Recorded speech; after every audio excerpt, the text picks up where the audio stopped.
নমস্কাৰ 24 লাইভ চাইথকাৰ বাবে ধন্যবাদ আৰু লৈ আহিছো মুহূৰ্ত অন্য এটা ডাঙৰ খবৰ এবাৰ বাংলাদেশৰ প্ৰসংগত পুনৰ বিজেপি চৰকাৰক তুলাধনা বিধায়ক অখিল গগৈ তেখেতে উল্লেখ কৰিছে যে শাসনত 9 বছৰ আছে বিজেপি চৰকাৰ আৰু তাৰ পিছতো বিজেপি আৰু আৰএছএছ বৰ্তমান সময় পৰ্যন্ত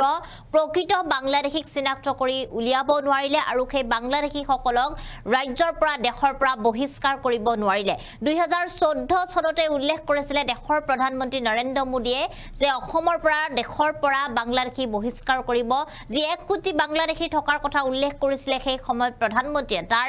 10 বছৰ পিছতো ৰাজ্যৰ মুখ্যমন্ত্ৰী ডক্টৰ হিমন্ত বিশ্ব শৰ্মাই একেটা কথাই কৈ থকা দেখিবলৈ পোৱা গৈছে আৰু আজি পৰ্যন্ত তেওঁলোকে কিন্তু আইনী প্ৰক্ৰিয়াৰে বাংলাদেশী খেদিব পৰা নাই জনাইছো এই মুহূৰ্তত খবিশেষ আমি জনাইছো এই মুহূৰ্তত অন্য এটা ডাঙৰ খবৰ বাংলাদেশৰ প্ৰসংগত বিজেপি চৰকাৰক তুলাধনা বিধায়ক অখিল গগৈ তুলাধনা দিয়া দেখিবলৈ পোৱা গৈছে এবাৰ ৰাজ্য চৰকাৰক বিজেপি আৰএছএছ 9 বছৰ শাসন কৰিও প্ৰকৃত বাংলাদেশী চিনাক্ত কৰিব নোৱাৰিলে তেওঁলোকে ইমান বছৰ শাসন কৰিছে অথচ প্ৰকৃত বাংলাদেশী ধৰিব পৰা নাই আৰু প্ৰকৃত বাংলাদেশী কেতিয়া বহিষ্কাৰ কৰিব চৰকাৰে এনেদৰে প্ৰশ্ন কৰা দেখিবলৈ পোৱা গৈছে বিধায়ক গৰাকী আইনগতভাৱে অতি কম বাংলাদেশী হিমন্ত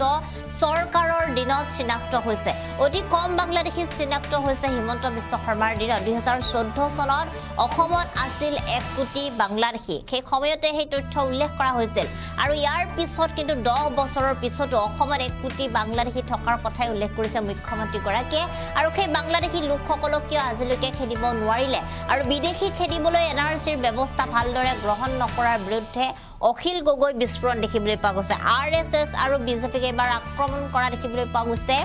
বিধায়ক অখিল গগৈ তেওঁলোকে উল্লেখ কৰিছে যে চৰকাৰে যি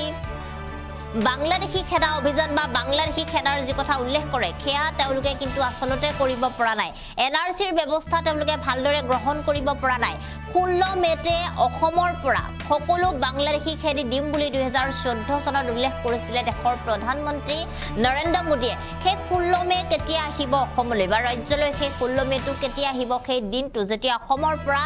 বাংলাদেশী খেদা হ'ব অসম বাংলাদেশী মুক্ত হ'ব দেশ বাংলাদেশী মুক্ত হ'ব এনেদৰে প্ৰশ্ন কৰা দেখিবলৈ পোৱা গৈছে একেটা তথ্যকে তেওঁলোকে দাখিল কৰি থকা দেখিবলৈ পোৱা গৈছে 10 বছৰৰ পিছতো কিন্তু তেওঁলোকে আজি পৰ্যন্ত সেই 1 কোটি বাংলাদেশী চিনাক্ত কৰি উলিয়াব পৰা নাই সেই 1 কোটি বাংলাদেশী দেশৰ পৰা ৰাজ্যৰ পৰা খেদি পঠিয়াব পৰা নাই বুলি উল্লেখ কৰিছে আৰু বিস্ফোৰক মন্তব্য কৰা দেখিবলৈ পোৱা গৈছে এবাৰ বাংলাদেশীৰ ক্ষেত্ৰত বিধায়ক অখিল গগৈ আৰু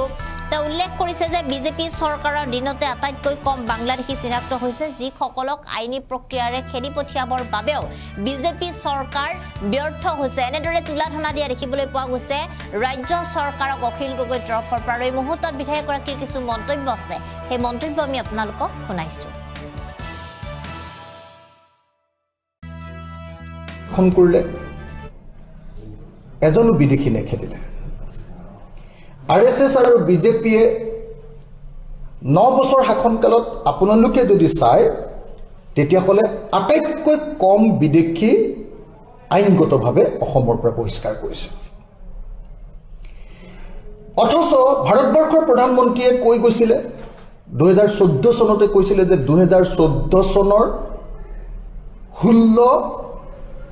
মে তাৰিখৰ পৰা অসমৰ পৰা প্ৰত্যেকজন বিদেশী শেষ হৈ যাব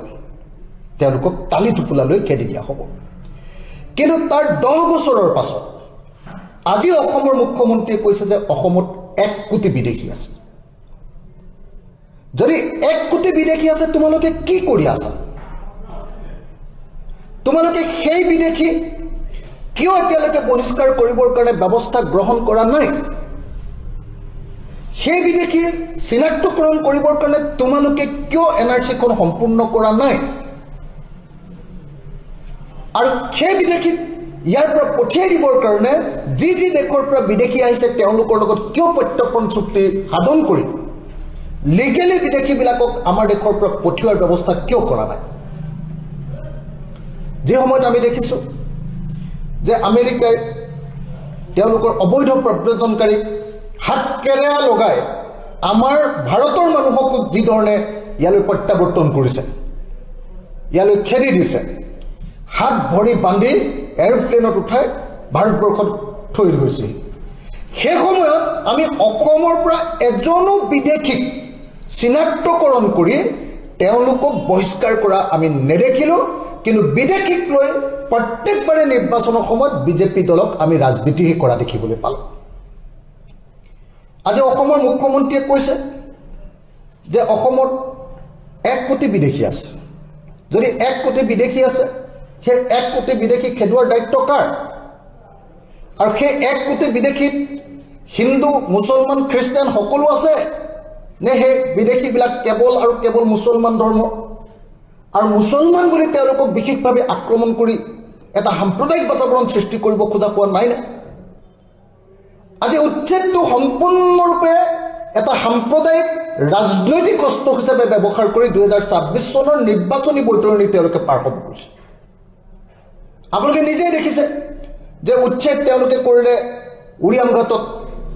তেতিয়া ক'লে যে উৰিয়াম ঘাটত বাংলাদেশীয়ে অসমৰ মাটি দখল কৰিছে কিন্তু সেই বাংলাদেশীৰ এজনকো হিমন্ত বিশ্ব শৰ্মা চৰকাৰে ধৰি লৈ অসমৰ পৰা বাংলাদেশলৈ ঘূৰাই নপঠিয়ালে বিজেপিয়ে 9 বছৰ শাসন কৰিলে এজনো বিদেশী নেখেদিলে আৰএছএছ আৰু বিজেপিয়ে 9 বছৰ শাসনকালত আপোনালোকে যদি চায় তেতিয়াহ'লে আটাইতকৈ কম বিদেশী আইনগতভাৱে অসমৰ পৰা বহিষ্কাৰ কৰিছে অথচ ভাৰতবৰ্ষৰ প্ৰধানমন্ত্ৰীয়ে কৈ গৈছিলে 2014 চনতে কৈছিলে যে 2014 চনৰ 16 মে তাৰিখৰ পৰা অসমৰ পৰা প্ৰত্যেকজন বিদেশী শেষ হৈ যাব তেওঁলোকক তালি টোপোলালৈ খেদি দিয়া হ'ব কিন্তু তাৰ 10 বছৰৰ পাছত আজি অসমৰ মুখ্যমন্ত্ৰীয়ে কৈছে যে অসমত 1 কোটি বিদেশী আছে যদি 1 কোটি বিদেশী আছে তোমালোকে কি কৰি আছা তোমালোকে সেই বিদেশী কিয় এতিয়ালৈকে বহিষ্কাৰ কৰিবৰ কাৰণে ব্যৱস্থা গ্ৰহণ কৰা নাই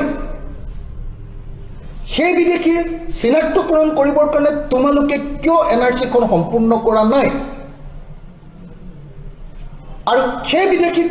ইয়াৰ পৰা পঠিয়াই দিবৰ কাৰণে যি দেশৰ পৰা বিদেশী আহিছে তেওঁলোকৰ লগত কিয় প্ৰত্যৰ্পণ চুক্তি সাধন কৰি লিগেলি বিদেশীবিলাকক আমাৰ দেশৰ পৰা পঠিওৱাৰ ব্যৱস্থা কিয় কৰা নাই যে সময়ত আমি দেখিছোঁ যে আমেৰিকাই তেওঁলোকৰ অবৈধ প্ৰব্ৰজনকাৰীক হাতকেৰেয়া লগাই আমাৰ ভাৰতৰ মানুহক যি ধৰণে ইয়ালৈ প্ৰত্যাৱৰ্তন কৰিছে ইয়ালৈ খেদি দিছে হাত ভৰি বান্ধি এৰোপ্লেনত উঠাই ভাৰতবৰ্ষত থৈ গৈছে সেই সময়ত আমি অসমৰ পৰা এজনো বিদেশীক চিনাক্তকৰণ কৰি তেওঁলোকক বহিষ্কাৰ কৰা আমি নেদেখিলোঁ কিন্তু বিদেশীক লৈ প্ৰত্যেকবাৰে নিৰ্বাচনৰ সময়ত বিজেপি দলক আমি ৰাজনীতি কৰা দেখিবলৈ পালোঁ আজি অসমৰ মুখ্যমন্ত্ৰীয়ে কৈছে যে অসমত 1 কোটি বিদেশী আছে যদি 1 কোটি বিদেশী আছে সেই 1 কোটি বিদেশী খেদুৱাৰ দায়িত্ব কাৰ আৰু সেই 1 কোটি বিদেশীত হিন্দু মুছলমান খ্ৰীষ্টান সকলো আছে নে সেই বিদেশীবিলাক কেৱল মুছলমান ধৰ্ম আৰু মুছলমান বুলি তেওঁলোকক বিশেষভাৱে আক্ৰমণ কৰি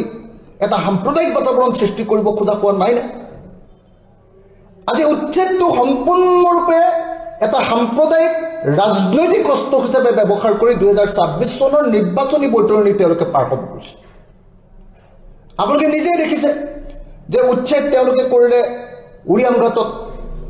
তেতিয়া ক'লে যে উৰিয়াম ঘাটত বাংলাদেশীয়ে অসমৰ মাটি দখল কৰিছে